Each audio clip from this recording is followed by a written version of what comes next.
Oesophagitis normally हम लोग बात करते हैं कि नॉर्मल हमारे जो food bolus of the food mouth से ईसोफेगस में आ रहा होता है, उसमें हमारे पास क्या होता है कि पेरिस्टाल्सिस मूवमेंट होती है हमारे ईसोफेगस में, जो कि ईसोफेगस के मसल टोन को रिलैक्स करती है, तो बोलस ऑफ फूड आगे मूव आउट करता है। जैसे जैसे बोलस ऑफ फूड आगे मूव आउट कर रहा होता है, आगे नेक्स्ट पार्ट ऑफ ईसोफेगस को सिग्नल्स मिलते हैं और वो अपनी मसल टोन जो है रिलैक्स करता है, जिसकी वजह से बोलस ऑफ फूड आगे मूव करता है। तो हमारे पास नॉर्मल पेरिस्टाल्सिस मूवमेंट होती है, जिसकी वजह से बोलस ऑफ फूड माउथ से हमारे पास ईसोफेगस से आगे मूव कर रहा होता है टुवर्ड्स द स्टमक। लेकिन जब हम अगर वॉमिटिंग की बात करें, तो वॉमिटिंग में क्या होता है कि हमारे पास जो भी गैस्ट्रिक कंटेंट्स या ड्यूटेनल कंटेंट्स हैं, उनका रिफ्लेक्स होता है इन दी बैकवर्ड डायरेक्शन।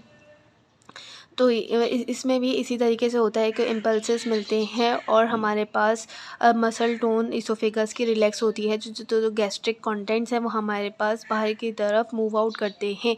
लेकिन जैसा कि आपको पता है कि वोमिटिंग जो है हमारे पास एक सडन ऑनसेट की तरफ से रुक रुक के नहीं आती, बिल्कुल बहुत तेज़ी से आती है। तो जब बहुत तेज़ी से आ रही होती है, जो जिसके मसल टोन की रिलैक्सेशन नहीं हो पाती, क्योंकि जब अगर क्रॉनिकली बार बार रिपीटेडली वॉमिटिंग हो रही होगी, तो ये जो इम्पल्सेस हैं वीक हो जाएंगे, पेरिस्टाल्स रिलैक्सेशन मस्कुलर वॉल की नहीं हो पा रही होगी ईसोफेगस की। तो यहाँ पे एक लेसरेशन कॉज होगी ईसोफेगस में, या फिर टेयर बनेंगे, उसको हम लोग कहते हैं मेलोरी वीस टेयर्स। ठीक है। और ये ज़्यादातर हमारे पास लोअर ईसोफेजल स्पिंक्टर की साइड पे हो रही होती है, क्योंकि जैसे गैस्ट्रिक कंटेंट्स हमारे पास सबसे पहले कैसे निकलेगा, फूड यहीं से पास आउट होकर निकलेगा, तो हमारे पास ज़्यादा एसिड कंटेंट यहाँ पे ज़्यादा अटैच होगा, अडहेर होगा या लगेगा, जिसकी वजह से टेयर प्रोड्यूस हो रहे होंगे। तो हमारे पास मोस्टली कॉमनली साइड पे कहाँ पे होगा, गैस्ट्रो ईसोफेजल स्पिंक्टर की साइड पे होगा, तो हम इसको कहेंगे मेलोरी वीस टेयर्स। मेनली ज़्यादा हमने बात की सीवियर वोमिटिंग रेचिंग की वजह से होते हैं। ठीक है।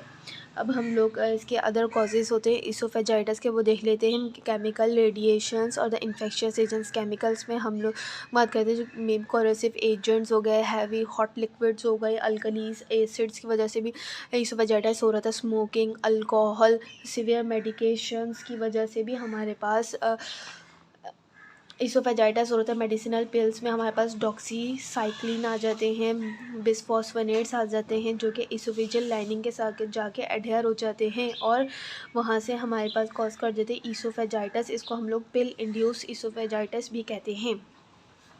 ठीक है।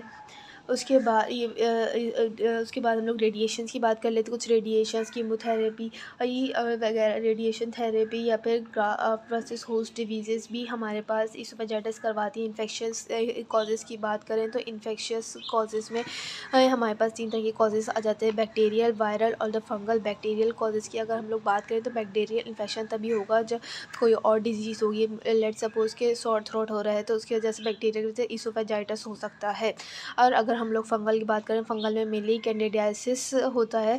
कैंडिडियासिस में क्या होता है, एक सूडो मेम्ब्रेन बढ़ती है जिसको हम लोग स्क्रैप करते हैं, तो ब्लीडिंग नहीं होती, लेकिन हमारे पास हाइपरमीया हो जाता है, जिसके वजह से हम इसको कह सकते हैं कि ये फंगल है। और अगर अदर फंगल इन्फेक्शन हो रहे हैं जैसे एस्परजिलोसिस वगैरह, तो हम उसको स्क्रैप करके उसका कल्चर करवा के देख सकते हैं कि कौन सा फंगल इन्फेक्शन हुआ है। अब हम लोग वायरल की बात कर लेते हैं। वायरल में मेनली दो वायरसेस ऐसे हैं जो कि ईसोफेजाइटिस कॉज करवा रहे होते हैं, cytomegalo virus and the herpes simplex virus. इसमें क्या होता है कि जो साइटोमेगालो वायरस है ना, लेट सपोज हमारे पास ईसोफेगस की लाइनिंग है, तो ये कैसे हमारे पास शैलो अल्सरेशंस की फॉर्म में इन्फेक्ट कर रहे होते हैं ये। ठीक है। शैलोअर अल्सरेशंस कॉज कर रही होती है साइटोमेगालो वायरस, जबकि जो हर्पीस सिम्प्लेक्स वायरस होते हैं वो हमें पंच्ड आउट फॉर्म में मिलते हैं। दोनों में मेन ये डिफरेंस होता है। ये शैलोअर अल्सरेशंस करा रही होती हैं, जबकि हर्पीस सिम्प्लेक्स वाली हमारे पास पंच्ड आउट अल्सर्स करवा रही होती हैं। ठीक है। नेक्स्ट टाइम हम लोग बात कर लेते हैं रिफ्लेक्स ईसोफेजाइटिस की। रिफ्लेक्स ईसोफेजाइटिस, जैसे कि नेम ही इंडिकेट कर रहा है कि गैस्ट्रिक कंटेंट्स जो हैं हमारे पास उनका रिफ्लेक्स हो रहा है ईसोफेगस में, तो इस तरीके से वो हमारे पास रिफ्लेक्स ईसोफेजाइटिस करा रही होती हैं। और इसका जो मेन वो है, इसको हम लोग कहते हैं गैस्ट्रो ईसोफेजियल रिफ्लेक्स डिजीज़ भी कहते हैं। ठीक है, ये जो गैस्ट्रोइसोफेजियल रिफ्लक्स डिज़ीज़ है, ये हमारे पास वैसे तो इसोफेगस को हमारे पास बहुत म्यूकोज़ल प्रोटेक्टिव एजेंट्स होते हैं जो कि प्रोटेक्ट कर रहे होते हैं गैस इसोफेजियल लाइनिंग को, लेकिन इन जो गैस्ट्रिक एसिड है वो इतना तेज़ होता है कि वो म्यूकस इसोफेजियल की लाइनिंग को उसको अफेक्ट कर देता है। जो उसके म्यूकोज़ल प्रोटेक्टिव एजेंट्स हैं वो गैस्ट्रिक एसिड को बेयर आउट नहीं कर सकते। ठीक है, फिर वो रिफ्लेक्स इसोफेजाइटिस कॉज़ करवा देते हैं। अगर हम इसको की पैथोजेनेसिस की बात करें तो मेनली आप लोगों ने 2 बातें याद रखनी हैं। लोअर इसोफेजियल स्फिंक्टर की टोन डिक्रीज़ हो जाती है तो और इंक्रीज़ एब्डोमिनल प्रेशर, इन दोनों की वजह से रिफ्लेक्स इसोफेजाइटिस हो रहा होता है। इंक्रीज़ लोअर इसोफेजियल टोन, अब ये जो हमारे पास ये हमारे पास इसोफेगस है लेट्स सपोज़, और ये स्टमक,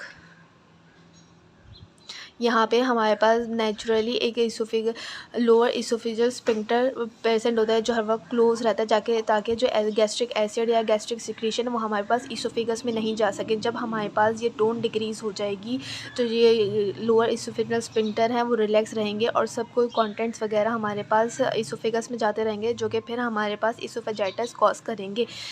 तो जब हमारे पास लोअर इसोफेगल टोन ही डिक्रीज़ हो जाएगी तो ये रिलीज़ हो जाएगी, तो ये जो स्फिंक्टर है वो खुल जाएगा, ओपन हो जाएगा, रिलैक्स हो जाएगा। तो जब हमारे पास लोअर इसोफेजियल टोन नहीं डिक्रीज़ हो गई तो हमारे पास रिफ्लेक्स इसोफेजाइटिस हो जाएगा। ठीक है, नेक्स्ट हमारे पास है इंक्रीज एब्डोमिनल प्रेशर। जब हमारे पास लोअर इसोफेजियल टोन तो ठीक है, लेकिन एब्डोमिनल का प्रेशर ही इतना ज़्यादा है कि वो गैस्ट्रिक कंटेंट्स जो है इसोफेजियल स्फिंक्टर को खुद ही क्रॉस करके जाए जा रहे हैं, क्योंकि इतना प्रेशर है जिसकी वजह से वो उसको क्रॉस करे इसोफेजियल स्फिंक्टर को।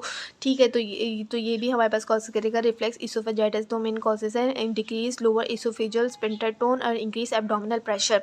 अगर इसके कुछ प्री डिस्पोजिंग फैक्टर्स भी हैं जो कि हमारे पास रिफ्लेक्स इसोफेजाइटिस या गर्ड करवा रहे होते हैं। उसका अल्कोहल आ गया, टोबैको, ओबेसिटी कैसे करती है, फैट की डिपोजिशन होना शुरू हो जाती है at the lower oesophageal sphincter. CNS depressants होते हैं कुछ जो कि लोअर इसोफेजियल स्फिंक्टर टोन को मेंटेन कर रहे होते हैं, क्लोजर और कंस्ट्रक्टर की एबिलिटी खो देते हैं, तो इस वजह से भी CNS डिप्रेशन भी करवा रही होती है। हाइटल हर्निया अगर प्रोट्रूजन हो जाएगी स्टमक की फ्रॉम द डायफ्रेगमेटेड, तो ये तब भी हमारे पास रिफ्लेक्स इसोफेजाइटिस कॉज करवाएगी। अगर हम इसकी मॉर्फोलॉजी की बात करें तो सिंपल हाइपर ईमिया होगा। 5 बातें याद रखनी है हमने, सिंपल हाइपर ईमिया होगा, न्यूट्रोफिल्स मिलेंगे, इजनोफिल्स मिलेंगे, बेजल जोन हाइपरप्लेसिया मिलेगा, एलिंगेशन ऑफ लेमिना प्रोप्रिया पेपिला मिलेगा, बेजल जोन हाइपरप्लेसिया। जब हमारे पास बहुत सारा रिफ्लेक्स हो रहा होगा स्टमक से इसोफेगस में, तो क्या होगा कि हमारी बॉडी जो है इसोफेगस जो है उसको उस गैस्ट्रिक कंटेंट से बचने के लिए अपने सेल्स का हाइपरप्लेसिया कर लेगा